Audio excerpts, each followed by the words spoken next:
En el nombre del Padre, y del Hijo, y del Espíritu Santo. Amén.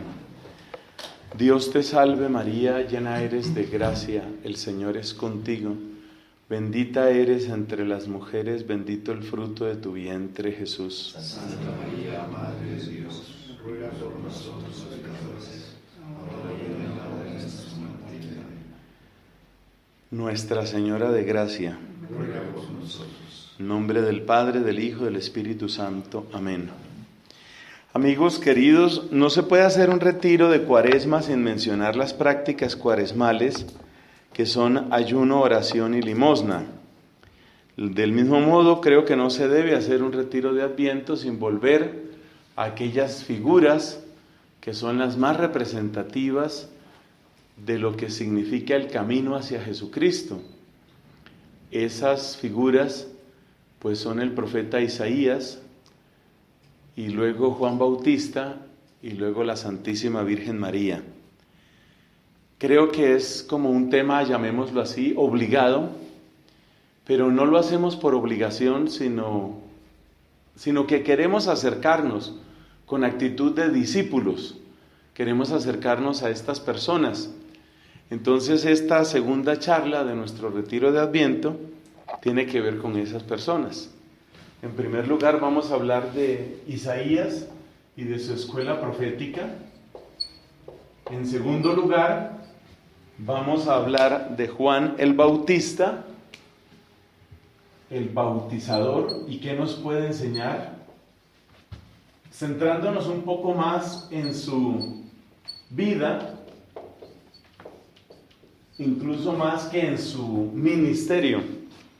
Y en tercer lugar, unas palabras sobre Nuestra Señora la Virgen María y lo que ella nos enseña en particular con respecto al Adviento. Sobre Isaías es necesario hablar, si no por otro motivo, por la abundancia de textos que tenemos en la liturgia. Muchas antífonas están inspiradas en Isaías, himnos, lecturas breves, pero sobre todo son las lecturas de la Santa Misa las que tienen mayor abundancia de presencia de Isaías. Teniendo en cuenta que en la Biblia tenemos 4 profetas mayores, 12 menores, uno se pregunta por qué hay tanto énfasis en Isaías.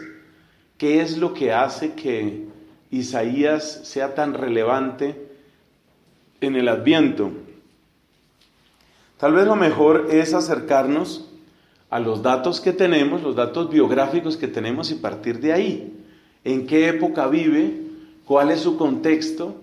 ¿Y por qué cabe suponer que ese contexto hizo que él hablara de una manera absolutamente única? Para empezar el contexto, recordemos algunas fechas o cifras fundamentales. Me disculpan si esto resulta quizás algo repetido para algunos. Tenemos como punto de partida a Abraham, nuestro padre en la fe. Estamos hablando de más o menos el siglo XVII, siglo XVIII, antes de Cristo, por supuesto. Ese es Abraham. El éxodo sucede hacia el año 1300. La entrada en la tierra prometida hacia el año 1250 antes de Cristo. Ahí viene ese periodo complejo de conquista de la tierra prometida, pero también de conquista de los Baales en el corazón de los israelitas. Ese tema es interesante, cómo el libro de los Jueces presenta una conquista en 2 direcciones. Mientras que los israelitas iban ganando tierra, podemos decir que los Baales iban ganando terreno en el corazón de los israelitas.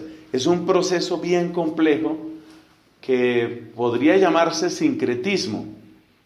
Esa época nos conduce finalmente al rey Saúl. El último de los jueces es Samuel, que también inaugura el periodo de los profetas. Y entonces tenemos al rey Saúl, el cual empieza su reinado un poco antes del año 1000, quizás hacia el año 1020 o una cosa así antes de Cristo. En el año 1000, es una cifra por supuesto fácil de recordar, encontramos a David rey.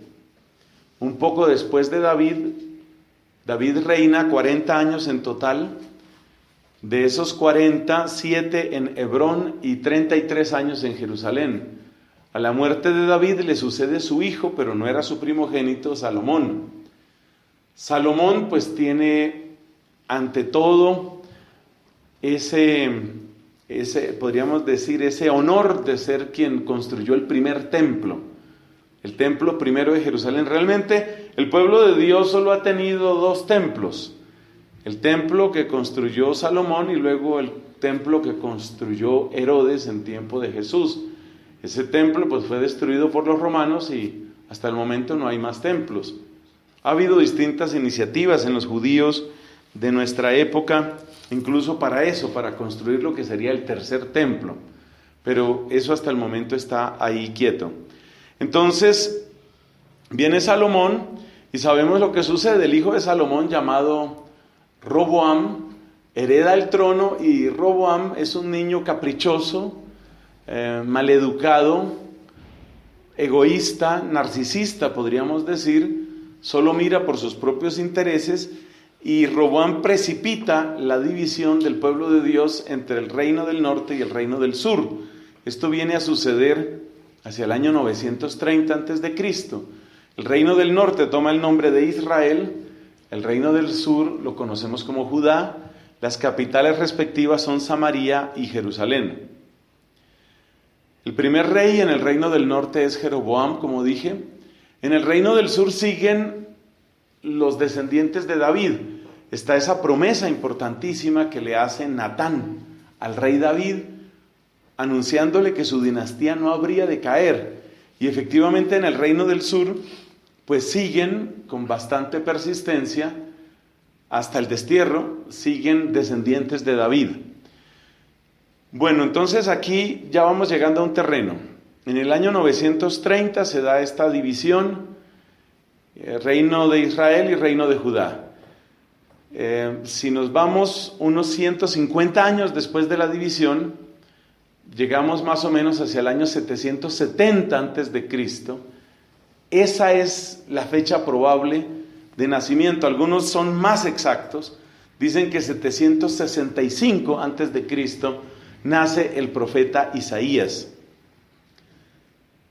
Obsérvese que Isaías es profeta en el reino del sur, el reino de Judá, porque también el reino del norte tuvo sus profetas. Así, por ejemplo, Amós, aunque nació en tierras de Judá, ejerció su profecía en el norte, en el reino de Israel.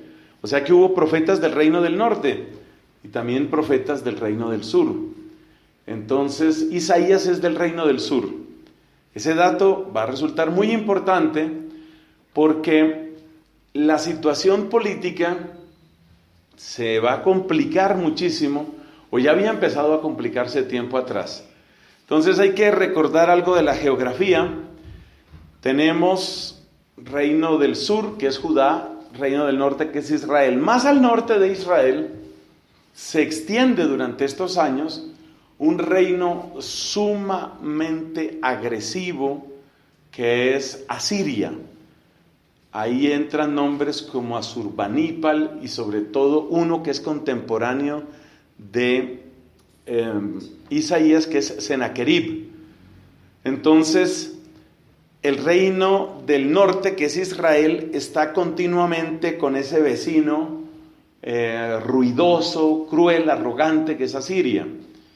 Hacia el sur, pues encontramos el desierto, ¿no? El desierto del Sinaí, pero la distancia no es muy grande, con otro reino, también con muchas pretensiones, que es el reino de Egipto. O sea que estos dos pequeñitos reinos, Judá e Israel, tienen a su vez otros dos reinos mucho más grandes, mucho más pretenciosos y mucho más agresivos. Al sur del reino del sur está Egipto y al norte del reino del norte está Asiria. De modo que el panorama político es complejo, las amenazas son continuas y los métodos son brutales, porque estos reinos realmente lo que piden es vasallaje total, impuestos absurdos, o sea, tributos absurdos, y con mucha frecuencia los primeros que son ejecutados son los de la casa real. Eso quiere decir que ante una posible invasión, por ejemplo, de Asiria, el primero que peligra es el rey. Y la razón, pues, es lógica, es obvia. Los invasores siempre temen que un rey vivo sea una especie de polo de cohesión de fuerzas que un día se alcen en revuelta, en rebeldía. Entonces, por eso es casi un requisito eliminar al rey enemigo. Esto lo hicieron de manera rutinaria todos los invasores de los pueblos que aparecen en la Biblia. Entonces los caldeos, los persas, los lágidas, el imperio helenístico, los romanos siempre están pendientes de qué actitud toma el que tiene el poder, o sea, la casa real del país invadido, porque si no muestran una sumisión total, van a ser inmediatamente degollados, y a veces incluso mostrando esa sumisión. Bueno, ¿qué pasa con Isaías? Isaías nace a principios, en la primera mitad en todo caso, del siglo VIII antes de Cristo. Para seguirnos ubicando, para tener presente, esto es siglo VIII antes de Cristo, esto es unos 200 años antes del destierro. El destierro sucede a comienzos del siglo VI antes de Cristo, y el destierro a Babilonia ocupa todo ese siglo VI. De modo que Isaías está, podríamos decir, unos 2 siglos después de la grandeza de David, y está unos 2 siglos antes de la tragedia del destierro. Esa ubicación como en la mitad es interesante, porque dadas las tensiones políticas y las amenazas de estos distintos reinos, el gran problema, podríamos decir, la gran pregunta y la gran decisión que tienen que tomar los reyes es: ¿hay que ser fiel a Dios? ¿Hay que ser fiel a Dios? Los antecedentes son los siguientes. En la época de los jueces, como ya dije, época de los jueces significa siglos XI y siglo X, siglos XII y XI antes de Cristo sobre todo. Entonces, en esa época de los jueces, nos dimos cuenta que ya el pueblo de Dios se agrietaba en su fe. Es decir, ya admitían actitudes supersticiosas, ya admitían comportamientos ambiguos con respecto a la alianza. Ustedes recuerden que en la tradición de este pueblo están las palabras severas del sucesor de Moisés, que fue Josué. Cuando iban a entrar a la tierra prometida, Josué les pregunta solemnemente: escojan a quién van a servir. Ahí es donde viene su famosa frase: mi familia y yo seguiremos al Señor. Ustedes escojan a quién van a servir. Y también está el recuerdo de otro gran profeta, en cierto sentido, la encarnación de lo que es un profeta, que es Elías. Elías va a reaparecer aquí cuando hablemos de Juan Bautista. Y Elías, recuerde lo que le dice al pueblo cuando lo confronta en el Monte Carmelo: ¿hasta cuándo cojearéis de ambos pies?, pregunta Elías. Si Baal es Dios, seguida Baal; si Yahvé es Dios, seguida Yahvé. Y entonces viene aquella prueba de fuego, que es confrontación con los profetas y sacerdotes de Baal. O sea que el mensaje de los profetas siempre va a ser: hay que mantenerse fiel a Dios, porque el que es fiel a Dios es defendido por Dios. Pero eso que es tan fácil de decir, es bien difícil si usted es el rey. Porque si usted es el rey y le dicen que confíe en Yahvé y que confíe en la alianza, pues usted sabe que usted es pequeñito. este complejo de lo pequeño que yo soy ya se manifiesta en el rey David. Recuerde que la figura del rey David está manchada por dos pecados. Uno, el más conocido, el más escandaloso, lo del adulterio y homicidio, adulterio con Betsabé y homicidio del esposo de Betsabé llamado Urías. Ese es el pecado así como más escandaloso de David. Pero hay otro pecado que también se cuenta en la Escritura, en el segundo libro de Samuel, y es el censo. David, ¿por qué hace un censo? Porque David se siente inseguro. David quiere saber, ¿de verdad tengo ejército? ¿Tengo suficiente gente para repudiar un ataque? ¿Sí podría yo repudiar un ataque sin caso de que esta gente se venga? Entonces, David ya muestra esa inseguridad, esa conciencia de que somos muy chiquitos en comparación con los enemigos que tenemos. Observe que al describir este panorama político, no hemos mencionado ni a los moabitas, ni a los hititas, ni a los jebuseos, ni a todos esos pueblos antiguos que se conocían con el nombre colectivo de filisteos. En la época de los jueces, cuando se hablaba de enemigos del pueblo de Dios, siempre eran los filisteos. Pero ya para esta época no se habla de filisteos. ¿Por qué en la época de Isaías no se habla de filisteos? ¿Es que habían desaparecido los filisteos? No, si uno mira otros libros de los profetas, uno ve que efectivamente esos seguían ahí. Moab seguía ahí, todos los otros, Edom seguía ahí, y seguían siendo hostiles al pueblo de Dios. Pero digamos que frente al tamaño de las amenazas de los gigantes eran Asiria y Egipto, estos otros problemas, estas otras molestias o escaramuzas que hicieran esos pueblos vecinos, los antiguos filisteos, eran algo pequeño. Pero esto es interesante para hacer ver el grado de amenaza al que se ve abocado el pueblo de Israel, el pueblo de Judá.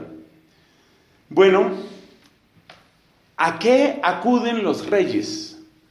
Los reyes de Israel y de Judá, ¿a qué acuden cuando se sienten así presionados, amenazados? Amenazados no solo como pueblo, sino como personas, por lo que ya dije. Los primeros que van a matar son a los hijos del rey y luego al rey. Ese era el orden. Primero le mataban los hijos, porque se trata de evitar toda posibilidad de venganza. Entonces, ¿a qué acudían? En unos pocos casos, muy pocos, los reyes lograron mantenerse fieles. En la época de Isaías, se cuenta, por ejemplo, el ejemplo que dio el rey Ezequías, precisamente cuando fue atacado por Sennacherib. En algunos casos, pero fueron la minoría, estos reyes lograban mantenerse fieles y se fiaban solamente de Yahvé, y yo no voy a hacer nada distinto de orar y confiar en Yahvé.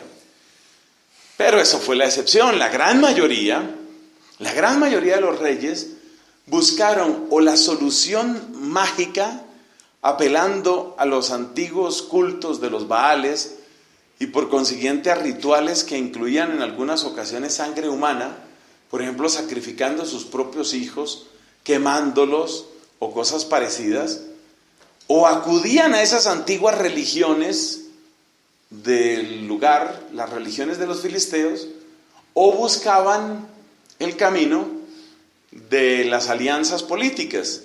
Por ejemplo, si me van a atacar del norte, que es Asiria, entonces yo hago alianza con el rey de Egipto. Entonces yo pues soy chiquito, pero yo me hago aliado de Egipto, y entonces ya Siria no se mete conmigo, porque le tiene miedo a Egipto. Egipto es muy poderoso. Pero luego cambió el panorama y es Egipto el que me va a atacar. Entonces corro donde Asiria y le digo: seamos amigos, que siempre hemos sido amigos, hombre, el tiempo que hemos compartido. Y estos reyes jugaron ese ajedrez político. Ese ajedrez político también tiene una especie de antecesor en Salomón. Recuerde que Salomón es descrito en la Biblia como un hombre que tenía 300 esposas y cerca de 700 concubinas. Todas esas mujeres cumplían una función básicamente política. ¿Por qué? Porque todos estos matrimonios eran la manera de hacer alianzas políticas en la época. Si usted y yo somos enemigos, entonces yo voy a casarme con su hija, y una vez que ya estoy unido con un linaje, o por linaje de sangre, entonces ya usted va a pensarlo varias veces antes de matarme, porque ya hay sangre suya acá. En eso es en lo único en lo que creen estas tribus, en la sangre, es decir, el linaje, la descendencia. Tener alianza con 300 tribus parece exagerado, pero es algo así como que Salomón quería curarse en salud. De manera que Salomón hizo alianza con todo el mundo, incluido el perro y el gato, con todos. Y fíjate que esa fue una estrategia política, pero al mismo tiempo eso contaminó terriblemente la fe de Judá, porque según describe el libro de Samuel, pues yo no sé si ya ese es el primer libro de los reyes, ahí me falla la memoria, dice: nunca llegaron tantos perfumes, nunca llegaron tantos ídolos, nunca llegaron tantos sacerdotes a Jerusalén como en la época de Salomón. Porque claro, todas estas esposas no iban simplemente a vivir ellas allá al palacio de Salomón, sino que, repito, este era un tema político. Entonces ellas iban con sus comitivas, con sus damas de compañía, con una parte de su parentela y con sus sacerdotes. Léase chamanes, brujos, agoreros, lectores de la suerte, con ese tipo de gente. De manera que Jerusalén se convirtió en la capital internacional de la brujería en época de Salomón. Eso fue espantoso. Entonces fíjese el precedente que dejó Salomón, y Salomón obró de esa manera cuando todavía era una sola casa, no se habían dividido, porque la división sucedió en tiempo del hijo, que fue Roboam. O sea que Salomón dejó un pésimo precedente, un precedente de que uno se debe defender es con la astucia. La sabiduría de Salomón en sus últimos años fue más astucia que verdadera sabiduría. Y esa astucia de Salomón se convirtió en que él pues tenía que negociar esos matrimonios, y nos dice la Escritura: sus esposas llevaron a Salomón, arrastraron el corazón de Salomón lejos del Señor. Así que sí había, definitivamente, sí había ahí un precedente. Entonces, después de tener a un David que se siente tan chiquito que empieza a contar cuántos soldados voy a tener en el ejército, y de tener a un Salomón que se las da de astuto políticamente y que además le da puerta abierta a la brujería en Jerusalén, pues con esos antecedentes, ¿qué se podía esperar de los descendientes de ellos? Entonces los descendientes de ellos jugaron ese juego. Por eso usted se encuentra que en los libros de los reyes casi todos los personajes que se mencionan son nombrados, son descritos de esta manera: hizo lo que desagrada al Señor, hizo lo que desagrada al Señor. ¿Y qué es hacer lo que desagrada al Señor? Ofrecer culto a los ídolos, creer en supersticiones, poner su confianza en alianzas políticas. Eso es hacer lo que desagrada al Señor. El culmen de la maldad llegó en un hombre llamado Manasés. Manasés fue el rey más corrupto, más cruel, más idólatra, más blasfemo que tuvieron los judíos. Otra cosa es la situación en el reino del norte. Parece que el personaje peor en el reino del norte no es un hombre, sino una mujer llamada Jezabel. Jezabel, la esposa del rey Ahab, que fueron los que persiguieron al profeta Elías. ¿Y por qué menciono a Manasés? Porque uno de los reyes relativamente decentes, no fue que resultara completamente fiel, pero uno de los reyes más o menos decentes de la época de Isaías fue Ezequías, uno de los mejores, digamos. Pero a Isaías le tocó también al peor de los peores, que fue Manasés, y según algunas tradiciones judías, Manasés, fatigado, fastidiado por la insistencia de Isaías en que había que confiar y confiar en el Señor, mandó que torturaran y mataran al profeta, posiblemente de un modo espantoso, que fue utilizando una sierra para romperlo de lado a lado y que de esa manera pues se muriera en medio de dolores y sangre y de todo. Parece que eso fue lo que hizo Manasés con Isaías. Por eso Isaías es celebrado como mártir dentro de la tradición judía, y hay algunos grupos cristianos que desde antiguo han tenido la fiesta de San Isaías, a quien celebran no solo como profeta, sino como mártir. Así, por ejemplo, esta comunidad que los recibe, esta orden dominicana, tiene un convento que se llama precisamente así, el convento de San Isaías, en Jerusalén. Ahí tenemos también otro convento que es donde está la escuela bíblica, que es el convento de San Esteban. Pero entonces Isaías parece que murió mártir. Bueno, a medida que vamos describiendo esto, usted se va dando cuenta cuál es el ambiente en el que él vivió. Isaías está unos 2 siglos después de David y unos 2 siglos antes del destierro. Teniendo en cuenta que David fue como el punto más alto, en el sentido de que la gente recordó siempre el reinado de David como el momento en el que se hicieron realidad las promesas de Dios. Por eso a Jesús lo llaman hijo de David. Hijo de David significa pues eso, tú eres el descendiente legítimo y en ti vuelve el reino. Pero ¿por qué dicen hijo de David y no dicen hijo de Salomón?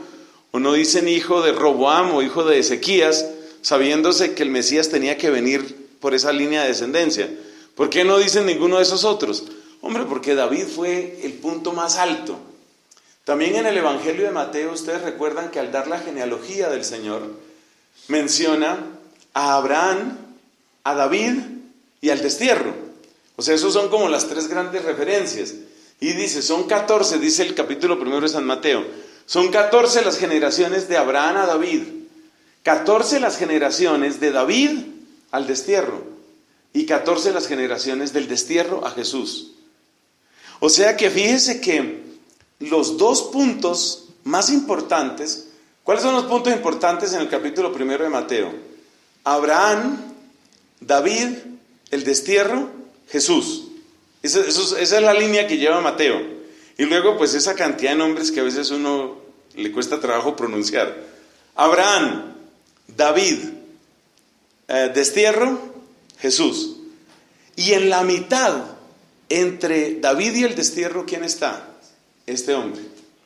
O sea que realmente Isaías está en el centro de ese camino que va desde la cúspide que fue David, el reinado de David, hasta el abismo espantoso que fue el destierro. Isaías conoció al mejor de los reyes después de David, que fue Ezequías, y conoció al peor de los reyes, que según, repito, tradiciones judías lo mandó matar a él, que se llamó Manasés. Entonces, Isaías conoció toda esa realidad. Hay otro dato que es importante sobre Isaías. Todos concuerdan en decir que Isaías provenía de familia real, lo cual quiere decir que no solamente por la época en la que vivió, sino por su parentesco de sangre, Isaías conocía de cerca qué se hablaba, qué se murmuraba, qué se creía, qué no se creía en el palacio.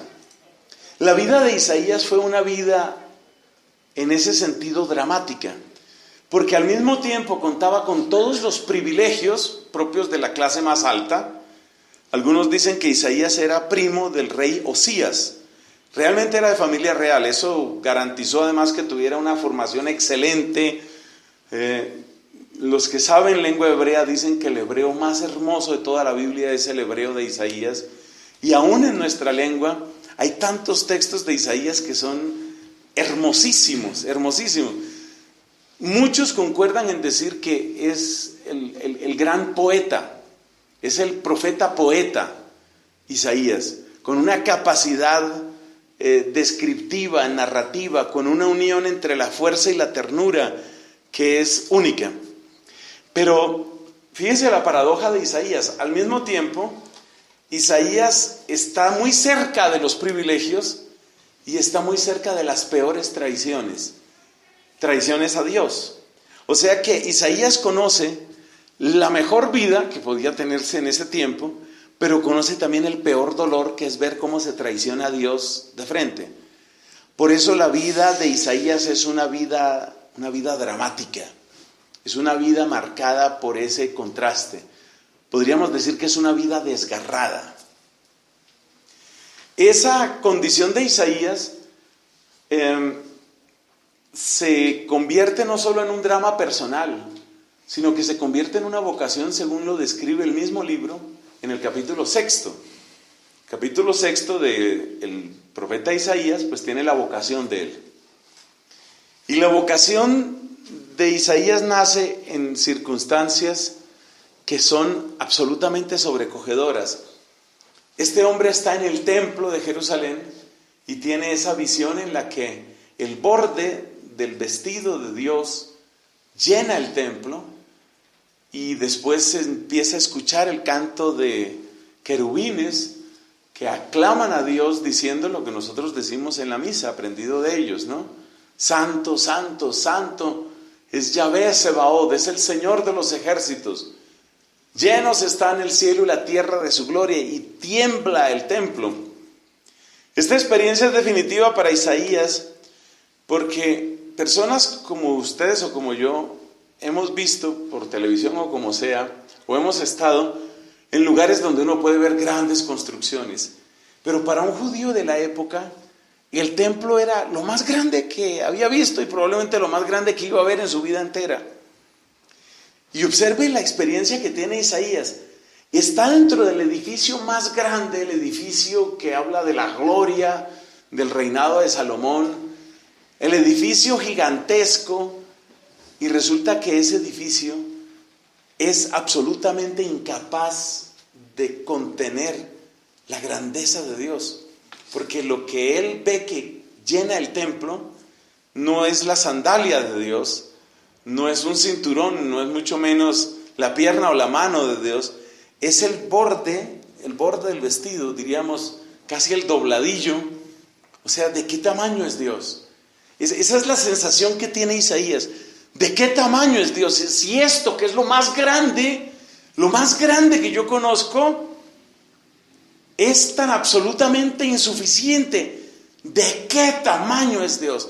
Y esto marca completamente el corazón de Isaías, porque al preguntarse de qué tamaño es Dios, al mismo tiempo se da cuenta de la grandeza de ese Dios y de la gravedad de darle la espalda a ese Dios. O sea, Dios al mismo tiempo es el que es digno de todo honor y es el que está siendo ofendido.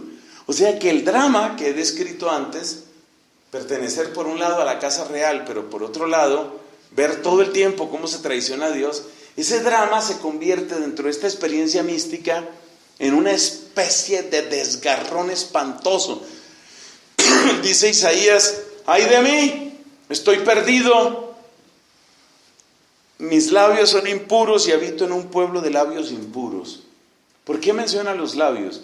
Porque acuérdate, él estaba en la casa real que está llena de mentiras, que está llena de hipocresía, que está llena de intrigas, de murmuraciones y sobre todo está llena de traición a la casa, a las cosas de Dios. Entonces, los labios impuros a los que se refiere Isaías es la hipocresía rampante de la casa de Judá, hipocresía que llena el templo, hipocresía que está en el corazón del rey, hipocresía que significa que ya no confías en la fe verdadera. Y frente a esa negativa de la tierra, frente a esa negativa de los reyes de acoger la verdad de Dios, aparece la grandeza del cielo, la grandeza de estos querubines que llenan con su esplendor al templo y que exclaman: santo, santo, santo es el Señor. Eso lo marca, eso lo desborda completamente a Isaías. Y a partir de ahí, Isaías, podemos decir, da la pelea por Dios. Da la pelea completamente por Dios. Entonces, a partir de ahí, Isaías se convierte algo así como en la conciencia de los reyes. Por nacimiento, por situación política, por las circunstancias de contexto que hemos dicho, la gran preocupación, o diríamos el tema central de Isaías, es el rey. Más que el rey, el corazón del rey, la unción del rey. Esa es la preocupación de Isaías. Porque sabemos que los reyes eran ungidos. La unción, eso es lo que significa, ¿no? La palabra Mesías quiere decir eso, quiere decir ungido. Entonces, Isaías se da cuenta que el primero en traicionar la fe es el rey. El primero que dice una cosa y hace otra es el rey. El primero que dice las mentiras cuando le conviene es el rey. Entonces, el centro del ministerio profético de Isaías es el Mesías, es el rey. Podemos decir que la pregunta que atraviesa el ministerio profético de Isaías, la pregunta que está de arriba abajo en el ministerio de Isaías es: ¿dónde está el corazón del rey? ¿Dónde está? ¿Quién es? ¿Quién es el rey para Dios y quién es Dios para el rey? Eso explica, diríamos de un modo muy natural, explica por qué Isaías es el gran personaje del Adviento. Porque el gran personaje del Adviento es el rey, el verdadero rey. La pregunta de Isaías es: ¿quién es el verdadero rey? La pregunta de Isaías es: ¿quién es Dios para el rey? ¿Y quién es el rey para Dios? Esas son las preguntas de él. Y con esas preguntas él va, como un martillo incansable, va a golpear al corazón del que esté. Entonces se recuerda el ministerio de Isaías, particularmente con Ahaz, que es al que le dice: no temas, la doncella concebirá y dará a luz un hijo. Luego con Ezequías, que es el que, aconsejado por Isaías, logra resistir, aunque no fue absolutamente fiel. Y luego ese otro rey que lo odió visceralmente y que, como dijimos, muy probablemente lo mató, además de una manera espantosa. ¿Por qué Isaías es tan importante en el Adviento? Porque el ministerio profético de Isaías gravita en torno al rey. ¿Y por qué gravita en torno al rey? Porque él, por su nacimiento, por familia, por su formación, por su lugar de vivienda, vivía ahí, estaba ahí, todo el tiempo veía eso. Y por eso le preocupa exactamente qué es lo que está haciendo el rey. Por eso fue amado, por eso también fue odiado por los reyes. Antes de despedirnos de Isaías hay que decir dos cosas. La primera es esta: ¿cómo seguir afirmando la grandeza de Dios? La grandeza y majestad de Dios, esa que él contempló en su visión del templo. ¿Cómo seguir afirmando esa grandeza cuando los grandes de este mundo hacen y deshacen a su antojo? ¿Cómo creer en la grandeza o en el poder de Dios cuando al parecer son los poderosos de la tierra los que hacen lo que les parece, lo que quieren? Esa es una pregunta teológica tal vez, es una pregunta espiritual tal vez, pero en el caso de Isaías y en las circunstancias en las que vivía Isaías, esa pregunta no es simple teología ni espiritualidad. Esa pregunta es la que tiene que resolver Ezequías cuando le llegan las amenazas. Cuando le llega la amenaza, por ejemplo, del rey de Asiria que le dice: ¿dónde están los dioses de los reinos que yo he aplastado? Tu Dios no va a ser distinto.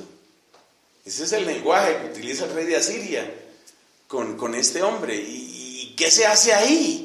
Es decir, cuando efectivamente uno ve lo que hacían los asirios, es que eran de una arrogancia absoluta. Quiero eso y voy allá y lo aplasto y caigo sobre eso y ya está. Es mío. Y que esos tenían la religión de no sé qué, eso no importa. Tenían los sacerdotes, el culto, no importa. Esos también los de huello, como los anteriores.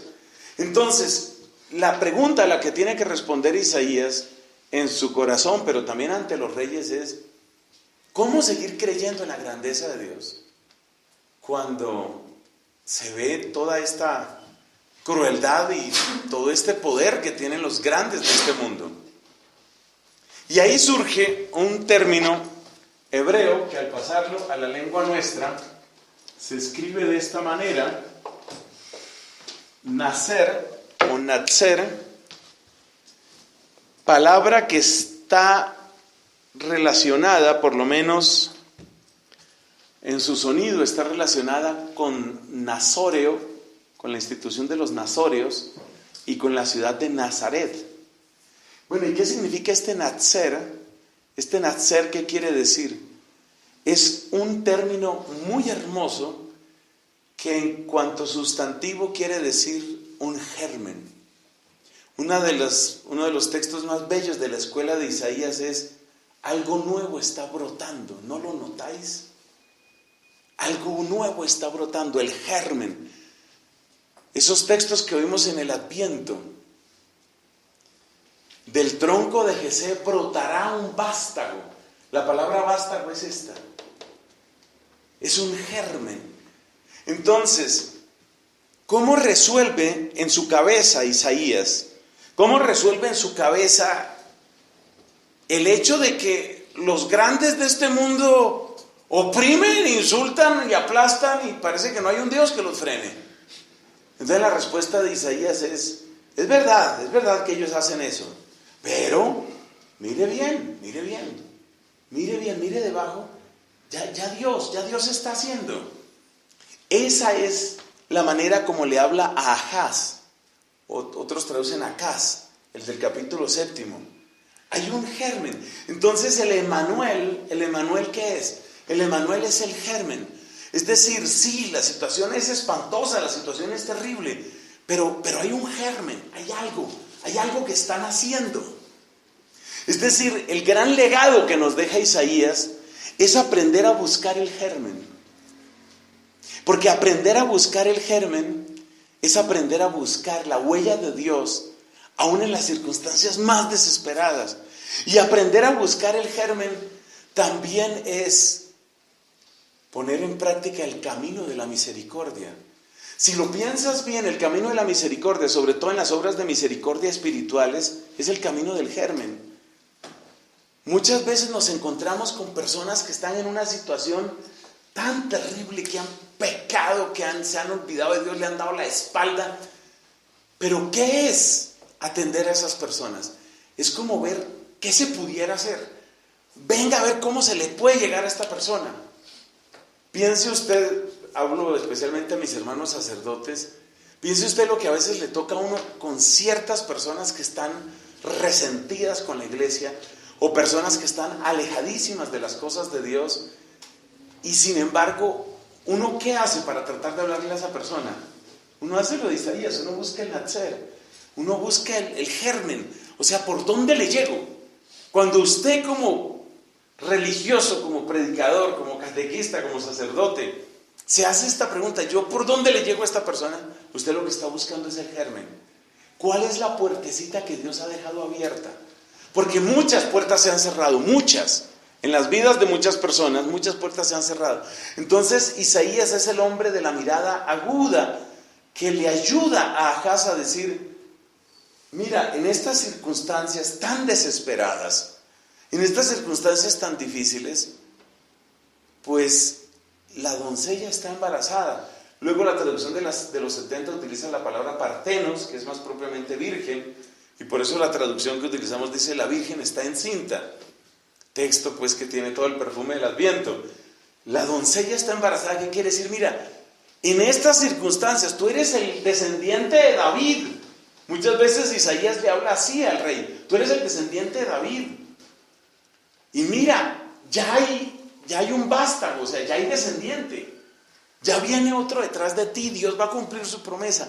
Esa teoría del germen, por darle un nombre de teoría, esa teoría, esa postura del germen en Isaías es muy hermosa, pastoralmente hablando, espiritualmente hablando, porque también a veces a uno le pasa eso. Cuando uno está en una crisis bien dura, cuando uno no le ve sentido a muchas cosas, cuando uno está desengañado en muchas realidades que dice: esto no lo va a cambiar nadie, ya esto se queda así. Buscar el germen. ¿Dónde está esa puerta? Dios siempre ha dejado una puerta abierta. Búscala, búscala. Y es muy hermoso cuando se logra encontrar esa puertecita y la persona empieza a surgir. Ese es el estilo de Jesucristo, ese es el estilo del Mesías. Entonces, bueno, eso explica por qué es tan importante Isaías en el Adviento. Y lo último que quería decir sobre él es que el uso de esa palabra es lo que parece que indica, lo que está indicado, en los evangelios donde dice que sería llamado Nazareno, como dicen las escrituras, y dice uno, pero ¿cuáles escrituras hablaban de que sería llamado Nazareno? Pues es que no es Nazareno la palabra como tal, sino es esto, es esta palabra nacer, que repito está por lo menos fonéticamente emparentada con Nazoreo, que eran los que hacían voto de fidelidad a Dios en la época de los jueces, y con la pequeña población de Nazaret. Bueno, este es un recorrido sobre un personaje absolutamente fascinante. Un hombre que está a la mitad entre lo más alto, David, y lo más bajo, el destierro. Que conoció a uno de los mejores reyes después de David, Ezequías, y que murió a manos de tal vez el peor de todos los reyes, llamado Manasés. Un hombre que vivió una vida de privilegios, pero una vida también de espantosos dolores. Y un hombre que puso al servicio de Dios todo su talento en la palabra hablada y en la palabra escrita. Como su tema siempre es el Mesías, o sea, el rey, el ungido, pues por eso tiene tanta importancia en Adviento. Hablemos un poco algunos datos sobre Juan Bautista. Juan Bautista, ¿qué características presenta? Juan Bautista ya desde el comienzo de su vida creció en el desierto. Es hasta cierto punto normal ese hecho. ¿Por qué Juan Bautista tuvo que ser educado por otros? Porque sus padres eran muy ancianos. O sea, los papás no duraron mucho. Así que es bastante explicable que haya sucedido eso. Es bastante comprensible que haya pasado. Y lo que hay que darse cuenta es que este Juan, en el desierto, es decir, en la tierra que no es de nadie, en ese desierto se fortalece en Dios. Es decir, Juan es el hombre que aprende a depender solo de Dios. Si la palabra clave en Isaías es germen, y es la palabra que más nos interesa ahí, la palabra clave en el caso de Juan es sin duda la palabra desierto. ¿Por qué esa palabra es tan importante? Porque la palabra desierto indica aquello que es abandonado. De hecho, eso es lo que significa la palabra desierto. Deserire es eso, abandonar. Desertus quiere decir abandonado. Juan Bautista vive en la tierra abandonada, la tierra que no es de nadie, la tierra donde cesan los poderes de este mundo. La manera como se viste Juan, esa manera que se describe con su piel de camello, la manera como se alimenta Juan, se dice que con langostas y miel silvestre. Ese modo de vestido y ese modo de comida, ¿qué indican? Están indicando una persona que a nadie le debe nada, sino solo a Dios. Es decir, ¿qué significa el desierto en Juan? Significa depender solo de Dios. ¿Y depender solo de Dios qué significa? Significa tener el corazón libre y tener la boca libre. Por eso ustedes se dan cuenta que en el ministerio profético de Juan, lo que brilla ante todo es la libertad. Precisamente porque su vida es independiente, su palabra es libre. Y fíjate la profunda relación que eso tiene con nuestra vida religiosa. En el fondo, nuestros votos son caminos de liberación del corazón. ¿Qué es lo que se quiere con un voto de pobreza? Esencialmente, liberar al corazón de la fascinación, de la dependencia y de la extorsión ¿Qué traen los bienes materiales? Eso es lo que busca un voto de pobreza. Liberar al corazón de ese dominio de las cosas y por consiguiente del dominio de los que usan las cosas para amenazarnos o seducirnos. ¿Qué es la castidad? Es libertad, libertad del corazón. Porque nos damos cuenta que grandes como Salomón sacrificaron su libertad. Dice, se le fue el corazón detrás de todas esas mujeres. Empezó haciendo política y terminó haciendo hijos. Se le fue el corazón. Sansón era muy fuerte, vencía a 10,000 filisteos, pero una sola filistea, llamada Dalila, lo venció. Entonces la castidad es libertad del corazón. La castidad es la capacidad de poner un freno a la manera como suelen seducir, como suelen amenazar, como suelen dominar las cosas de este mundo. El voto de obediencia también es libertad. En dos sentidos, es libertad del capricho, porque el capricho también lo encadena a uno. Pero esta además, libertad de aquellos que le manejan a uno las ganas. En retiros o convivencias que he tenido con jóvenes, no pierdo oportunidad de mencionar esto. La juventud actual suele definir libertad como que me dejen hacer lo que yo quiera, o sea, lo que a mí me dé la gana.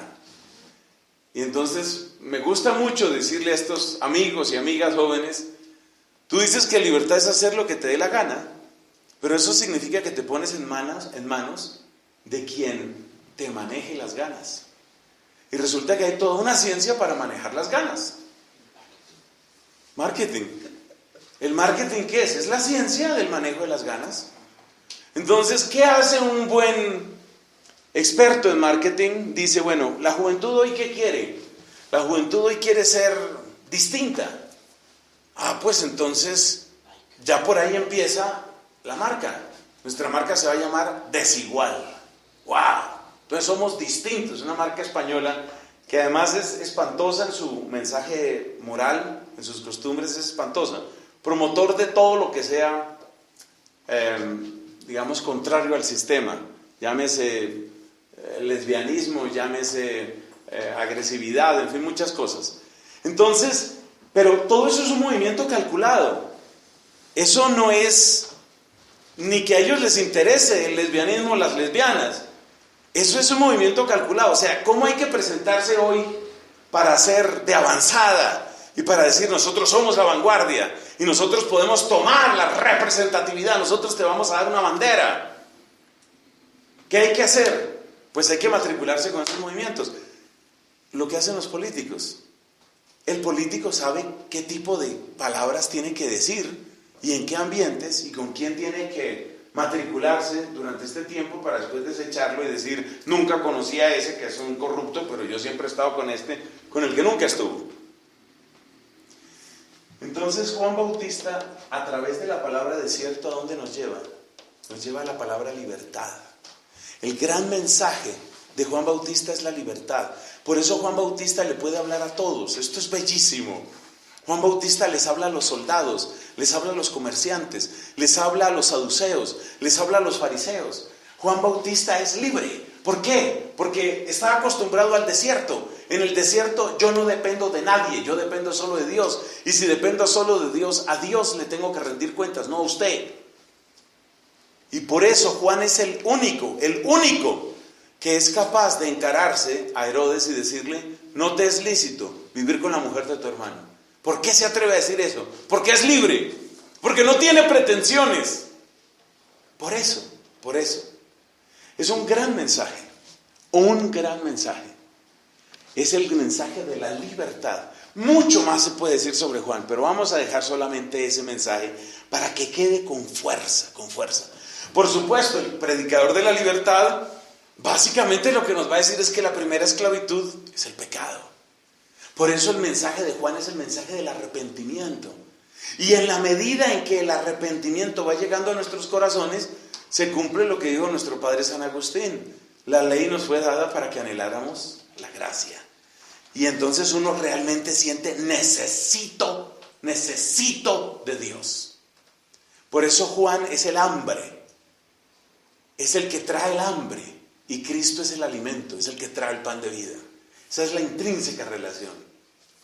Bueno, uno se da cuenta entonces de la importancia de Juan para el Adviento. Por favor, estar atentos a las palabras que van quedando allá entre paréntesis. La palabra nacer, que es nacer con Z, que es germen, y que es un grito de esperanza. Es un grito de esperanza. Más allá de lo que ven tus ojos, busca qué puerta ha quedado abierta. Eso a mí me ha servido tanto. ¿Cuántas veces frente a unas vidas destrozadas uno tiene que preguntarse por dónde se le habla a esta persona? No hace mucho tuve que, y bueno, lo hice con gusto, con el cariño que pude, atender a una persona que tuvo en su familia el acecho, el acoso de un sacerdote pederasta. Y una persona de estas sí que tiene dolor, pero muchísimo. Y un dolor perfectamente entendible, y tiene una rabia que raya en el odio puro. Pero el problema es que ese odio hacia el sacerdote se vuelve odio hacia la iglesia y odio hacia Dios. Y uno se siente tan impotente. Uno escucha a la persona, se le escurren las lágrimas viendo lo que ha sufrido, y uno dice, ¿y ahora cómo se hace? ¿Ahora cómo se hace? ¿Ahora cómo se le llega? Tiene que haber un germen. Dios dejó una puerta. La única razón por la que una persona está viva es porque Dios tiene todavía una esperanza sobre esa persona. Si estamos vivos es porque Dios tiene algo todavía para nosotros. Si Dios no tuviera nada que ofrecernos, o si ya tuviera que llevarnos a la gloria, pues estaríamos muertos. ¿Por qué estamos vivos? Estamos vivos porque Dios todavía tiene que darnos algo en esta vida. Entonces uno tiene que partir de la base de que toda persona que a uno le llegue, hay que aplicarle esto. ¿Y este desierto qué significa? Significa libertad. En la Santísima Virgen pues podríamos hacer todo el retiro y muchos retiros, pero quiero destacar sobre todo un aspecto que nos lo enseñan los padres de la Iglesia. Y ese aspecto es sencillamente su palabra de acogida, su palabra de aceptación. Dice San Agustín, concibió primero en su mente, concibió primero en su corazón y solo después en su vientre. Primero en su mente y luego en su vientre.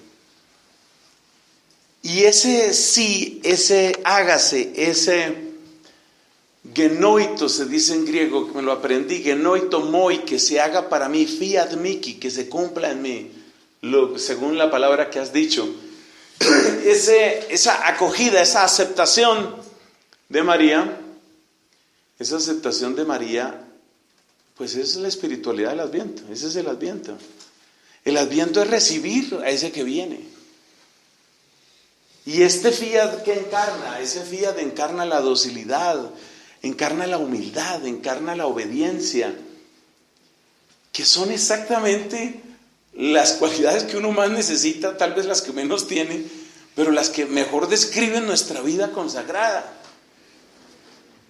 Entonces yo quiero que nos quedemos con esas tres palabras: el germen, la libertad y la obediencia. El germen para saber que Dios siempre abre un camino. La libertad para saber que no queda defraudado quien pone su confianza en Él. Y la obediencia para saber que todo aquello que pase por la cruz, si es la cruz de Cristo, termina en la gloria, que es la resurrección de Cristo. Estos son nuestros maestros del Adviento. He dado más tiempo a Isaías por ser menos conocido y porque me parece que, por ejemplo, a mis hermanos sacerdotes, con toda fraternidad, conviene que esto salga en la predicación. hay que enriquecer la predicación del Adviento. Hay que darle sustancia, porque esa predicación jugosa, sustanciosa, es la que puede hacer que también se reciba mejor la Navidad. Hay una comparación que utiliza Santa Catalina y es la del fuego y las velas. Dice ella que Dios cuando se da todo, como el fuego que todo lo consume. Pero cada uno toma de ese fuego de acuerdo con la vela que lleva. Entonces, si está aquí esa hoguera tremenda y tú llegas con una cerilla, un fosforito, eso fue lo que te llevaste, esa cerilla. Si vas con una vela un poco más grande, llevas más. Si llevares un cirio pascual, pues te llevas una tremenda luz. Entonces, pues esa es la importancia del Adviento para nosotros y para nuestro pueblo. El Adviento es el que define el tamaño de la vela. Porque Cristo, no solo el día de Navidad, sino en cada día, no sabe darse de otra manera, sino es entregándose todo. Cristo no sabe darse sin donarse todo. O sea, siempre, como lo dijo Catalina, siempre está ese fuego, siempre. Y siempre el fuego es total, total. Entonces nuestra responsabilidad con nosotros mismos y nuestra responsabilidad con la gente a la que servimos, con nuestro pueblo, es aumentar la vela. Entonces fíjese el bien que usted puede hacer, por ejemplo, con sus homilías durante estos días. A medida que usted le va aumentando, le va dando vitamina, le va dando sustancia, le va dando jugo a todo esto, usted no está agrandando a Cristo, usted no está agrandando a Dios, pero usted sí está agrandando la vela. Y eso va a hacer que cuando lleguen los momentos, las celebraciones claves, los momentos claves, y esa hoguera crezca en el corazón de las personas, pues puedan conservar ese fuego de una mejor manera. Gloria al Padre, al Hijo y al Espíritu Santo.